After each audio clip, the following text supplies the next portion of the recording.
All right, welcome parents. On Friday, the kids are going to have a test on finding the volume of a rectangular prism two different ways.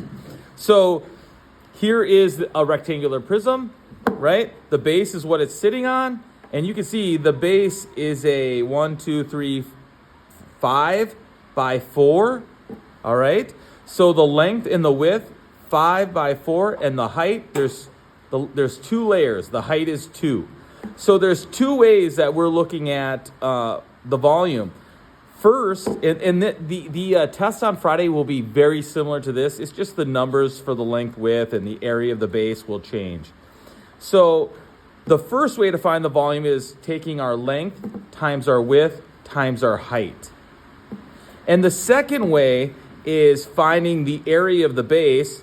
The area of the base, again, is a 5 by 4. So the length times width, 5 times 4 is 20. And you can see there are 20 cubes in this layer. So the area of the base tells us the volume in one layer, 20 cubes. And then there's 2 layers of 20, so the volume is 40. So that's kind of the two different ways that we're talking about the volume of a rectangular prism. So if you look at this problem, they give us the length, width, and height. So I talked to the kids about meeting the standards, showing they understand how to find the volume. If they can get a 3, meet the standard, or they could get a 4, exceed the standard.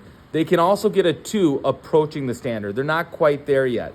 So in order to get a 4, they do have to have the volume written out. So here they're going to use length times width times height because they have those 3 dimensions. And then they're going to fill in 4 times 3 times 3. 4 times 3 is 12. And again, that 4 by 3 would be the area of the base. That tells us there's 12 cubes in one layer. And there's 3 layers of 12. So that would be 36. And in order for them to get a 4, they have to have the formula, plug in and solve, get the correct number, and then have the proper units. This is volume is cubic units. It's 3-dimensional, so it's feet cubed. For this one here, what is the volume of a rectangular prism that has a height of 6 inches and the area of the base is 45 inches squared? So the formula here would be volume equals the area of the base times the height. So remember, like in this example, the area of the base, length times width, 5 times 4, that tells us the volume in one layer. So here, the area of the base is 45 inches squared. So that's the volume in one layer. And then the height tells me how many layers of that volume there are. So 6 times 5 is 30, carry the 3. 24 plus 3 is 27. So 270. Now in this case, the units are inches cubed. If it just had the height is 6 and the area of the base is 45 units squared, we would use units. But in this case, we know the units being used, they're inches, so it's inches cubed.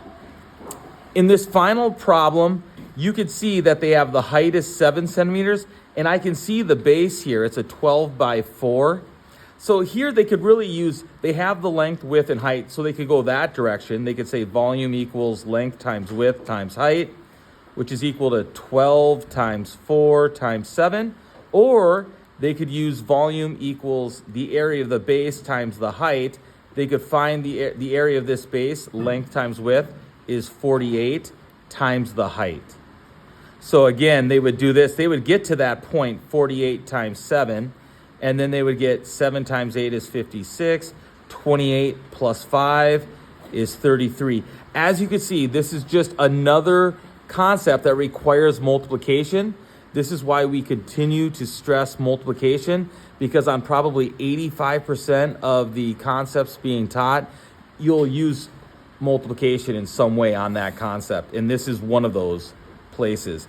So again, you get 336. In order to get a 4, they would have to have the formula they used, plug it in, solve, and have the correct units, centimeters cubed. Hopefully that helps you with how we've introduced finding the volume of a rectangular prism. We have two different ways that we've worked on. All right, thank you. Have a nice night.